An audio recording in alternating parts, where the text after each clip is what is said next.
Saikawa spoke. He's not someone who's particularly comfortable speaking publicly. But this time, he was strangely well prepared, and he just destroyed him. We regret to announce that Mr. Carlos Ghosn, chairman of the board of Nissan, has committed embezzlement, which was revealed through an internal investigation. The accusations are as follows. He has lied to the Tokyo Stock Exchange police by declaring his compensation was much lower than the actual amount he received.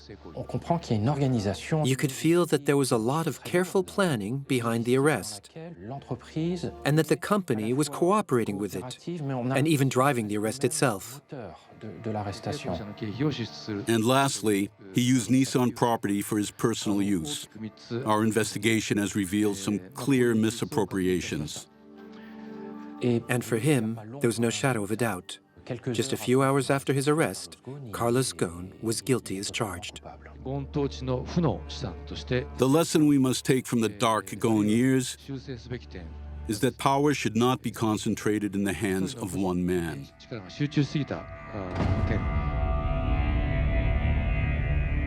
It only took a few hours for the charges against Carlos Ghosn, the star boss of the car industry, to be revealed. If money was his guilty pleasure, now it was his downfall. But if he was such a greedy man, why was that? What drove his ambition? Who is Carlos Ghosn? From Beirut to where he fled from Japan and its justice system, Carlos Ghosn has agreed to look back on a 40-year-long career during which he built up an empire over which he ruled supreme. The Renault-Nissan merger has finally happened. The alliance is now sealed between the French and Japanese manufacturers, Renault and Nissan. A global partnership deal was signed this morning in Tokyo between Louis Schweitzer and the boss of the Japanese company. This new group will be the world's fourth largest car manufacturer. Tomorrow, Carlos Ghosn, the number 2 at the French firm, will arrive in Tokyo with a mission to restructure Nissan, which is accumulating huge debts.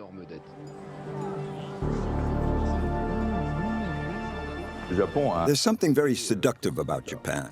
The organization, the cleanliness, discipline, punctuality, the sense of community. As a great lover of cultural diversity and someone who's fascinated by new languages, new cultures, and new stories, I was delighted to come to Japan. When I arrived, Nissan represented the most traditional side of Japan.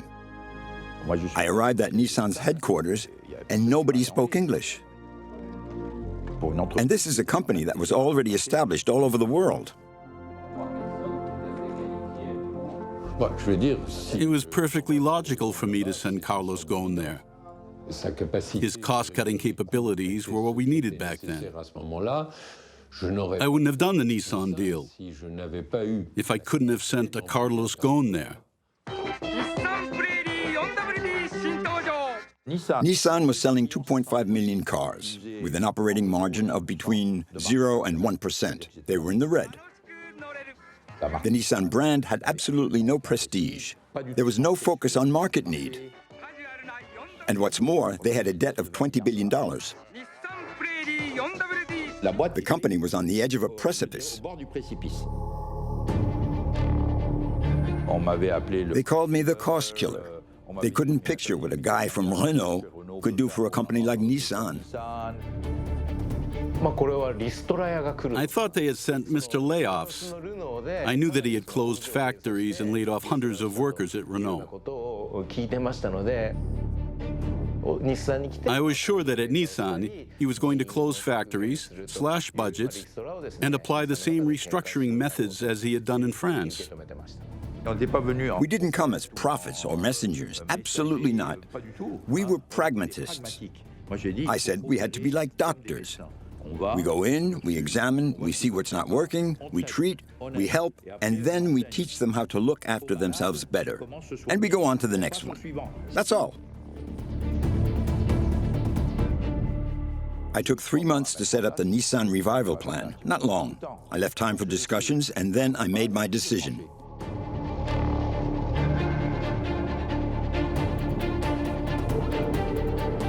Thank you, Haneda-san.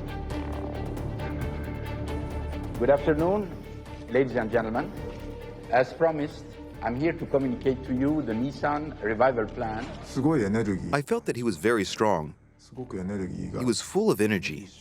Nissan point to one reality. Nissan is in bad shape. His face was scary. His eyes were piercing. His voice was loud. This means a 21,000 headcount reduction, or 14% of total employment. We went from 140,000 employees to 115,000. At first, people said it was terrible. We were killing people's jobs.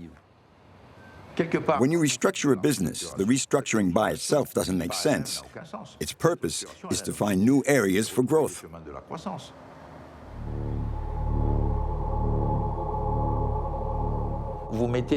You put people into early retirement and you close factories so you can free up resources to reinvest in the future.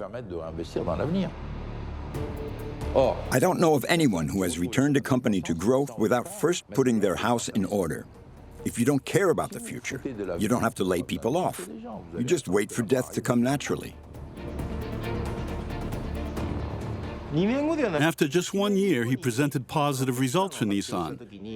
He announced profits of $1 billion, and I was very surprised.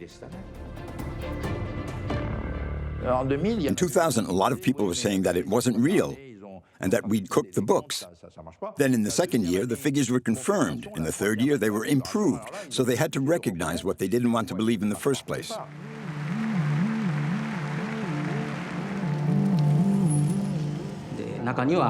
I remember some people even half-jokingly saying he should be appointed Prime Minister of Japan.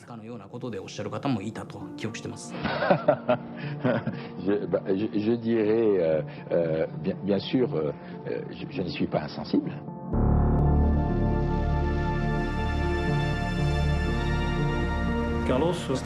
Carlos is a sportsman, someone who likes to take on a challenge. He'll start climbing at a certain rate, then he'll go higher, then go higher again.